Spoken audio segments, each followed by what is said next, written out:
जो इंस्पायर हो रहे हैं उन सबकी तरफ से ढेर सारी शुभकामनाएं, क्या कुछ कहना चाहेंगे? Thank you so much. अभी तो बहुत ही ओवरवेलमिंग है, इतना टाइम लगेगा थोड़ा सिंक इन होने पर। रिजल्ट कुछ घंटे पहले ही आया था, but thank you so much.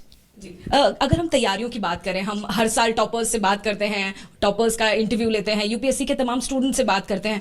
आपकी तैयारी क्या कुछ अलग रही या वही फॉर्मेट रहा आपकी तैयारियों का? कई टॉपर्स जो है वो बताते हैं कि पूरे दिन उनको पढ़ाई करनी पड़ती है, क्या उसी तरह से आपने भी पढ़ाई की है?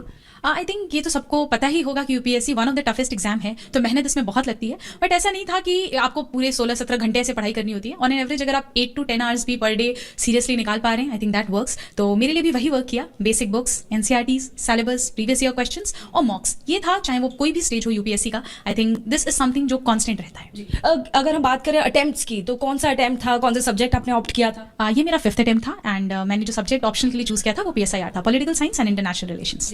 5th अटेम्प्ट तक आते आते हर कोई किसी के जो पेशेंस है वो जवाब दे जाती है, और हर किसी के शायद बस की बात भी नहीं है कि वो इतना ज्यादा मेहनत करे या इतना कंसिस्टेंट रहे। तो क्या कंसिस्टेंसी ही इसकी की है, या फिर पिछले अटेम्प्ट्स की बात करें तो वो कौन से सुधार हैं जो इस बार आपने अप्लाई किए?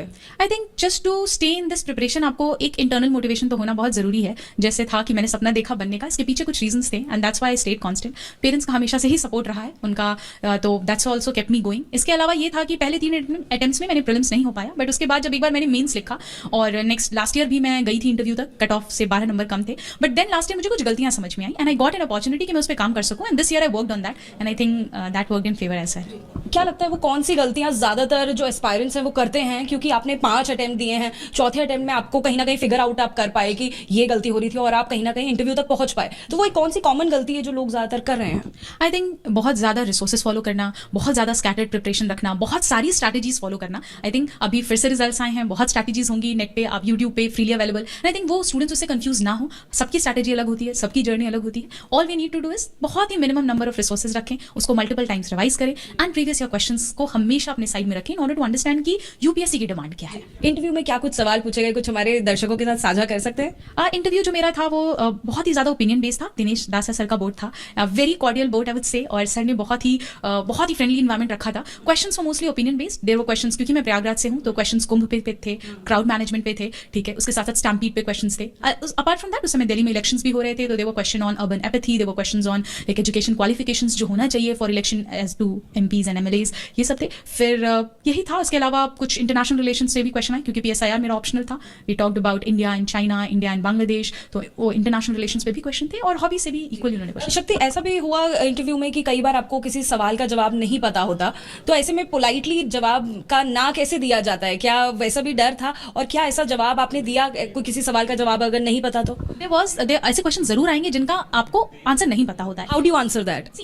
This is a problem when there is a factual question and my basically interview was opinion based. तो मुझे ऐसा अपॉर्चुनिटी नहीं बना बोलने का कि मेरा कोई ओपिनियन नहीं है इस चीज पे, you need to have an opinion. तो वो था, हाँ, वो बैलेंस रखने की जरूरत है। अगर नहीं भी आता है, any time you can tell that कि I will read about it and that works.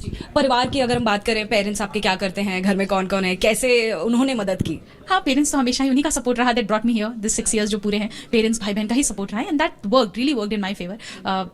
Parents क्या करते हैं आपके? My father he is sub inspector in UP police, mother is a housewife. लगातार उनका जॉब का सपोर्ट। इस वक्त हम लोग क्योंकि वाजीराम एंड रवि में मौजूद हैं, यहाँ से आपने पढ़ाई की? मैंने प्रिपरेशन भी यहीं स्टार्ट करी थी, और अभी 1 साल से मैं, मतलब कुछ महीनों से मैं स्टूडेंट्स को यहाँ मेंटर भी कर रही हूँ वाजीराम एंड रवि में। तो या हम देख रहे हैं, जब से आपके टॉपर बनने की खबर आई है, अब से चंद मिनट पहले ही, तब से यूट्यूब पर जो तमाम यूपीएससी के जो कोचिंग सेंटर्स हैं, जहाँ से शायद आप नहीं भी पढ़ी हैं, वो भी आपका इंटरव्यू चला रहे हैं। ऐसा कैसे, और क्या उन लोगों को भी इजाजत होती है इसकी? आई डोंट नो, मुझे इस बारे में कुछ पता नहीं है, अभी मैंने देखा नहीं है। But to talk about courses, मैं वाजीराम एंड रवि की ही स्टूडेंट रही हूँ, फॉर जीएस फाउंडेशन हो, चाहे मेरा मेंस का हो, चाहे इंटरव्यू गाइडेंस हो। हाँ, इंटरव्यू गाइडेंस के लिए हम डिफरेंट कोचिंग इंस्टीट्यूट्स में एनरोल करते हैं। बट आखिरी सवाल पूछना चाहूंगी, जिस तरह से इतना स्ट्रेसफुल प्रोसेस होता है पूरा परीक्षा का, ऐसे में अपने दिमाग को लाइट कैसे रखा जाता है? क्या हॉबीज आप फॉलो करती हैं? क्या पिक्चर देखने का शौक है? क्या स्पोर्ट्स का शौक है? क्या कुछ उसे आप बैलेंस कर पाती हैं? मुझे लिखना पसंद है, तो जब भी whenever there is something going on in my mind, I just try to write it down. मैं पोएम्स, कोट्स वगैरह लिखती हूँ, तो वो मैंने करती हूँ अपने फ्री टाइम में। दूसरा, always the best thing I can do is whenever I'm stressed out, I go and talk to my mother, my father, and वो उनका जो मोटिवेशन, उनका जो कांस्टेंट सपोर्ट मिलता है, that's one thing that kept me happy. लिखना क्योंकि आपको पसंद है, आपने बताया, क्या कुछ आप अपने दर्शकों के साथ कुछ सुनाना चाहेंगी, कुछ साझा करना चाहेंगी, कोई एक लाइन सुनाना चाहेंगी जो आपने लिखी हो, बहुत पसंद आएगा कुछ भी, जो भी आपके दिमाग में? जी सच में बिल्कुल नहीं आ रहा है, I am totally blank right now. कुछ इंग्लिश में लिखा था मैंने, एक cracks were the real weakness of those walls and also cracks were the reason light entered within. क्या कुछ इसके बारे में कहना चाहिए? कि क्रैक्स जो होते हैं वो एक दीवार की सबसे बड़ी कमजोरी होती है जिसमें क्रैक होती है, बट वही एक रीजन होती है जिसकी वजह से रोशनी अंदर आती है कभी कभी। तो it's a concept of broken but beautiful. So वही मैंने बहुत शुक्रिया हमारे दर्शकों से एबीपी न्यूज से बात करने के लिए। सभी की तरफ से आपको एक और बार बहुत बहुत शुभकामनाएं। देखिए वाजीराम की तस्वीरें हम आपको दिखा रहे हैं। AIR रैंक 1 शक्ति आपको नजर आएंगी। तमाम जो युवा इस वक्त मौजूद हमें देख रहे हैं, सुन रहे हैं, उनके लिए एक मिसाल बनकर शक्ति उभर कर आई है। 5वें अटेम्प्ट में उन्होंने अब AIR रैंक 1 हासिल की है यूपीएससी जैसे प्रतिष्ठित एग्जाम में। इसका मतलब यही कि देखिए उम्मीद मत छोड़िए और मेहनत करना मत छोड़िए, आप भी शक्ति हो सकते हैं। कैमरामैन प्रवेश के साथ अजातिका सिंह, एबीपी न्यूज, दिल्ली।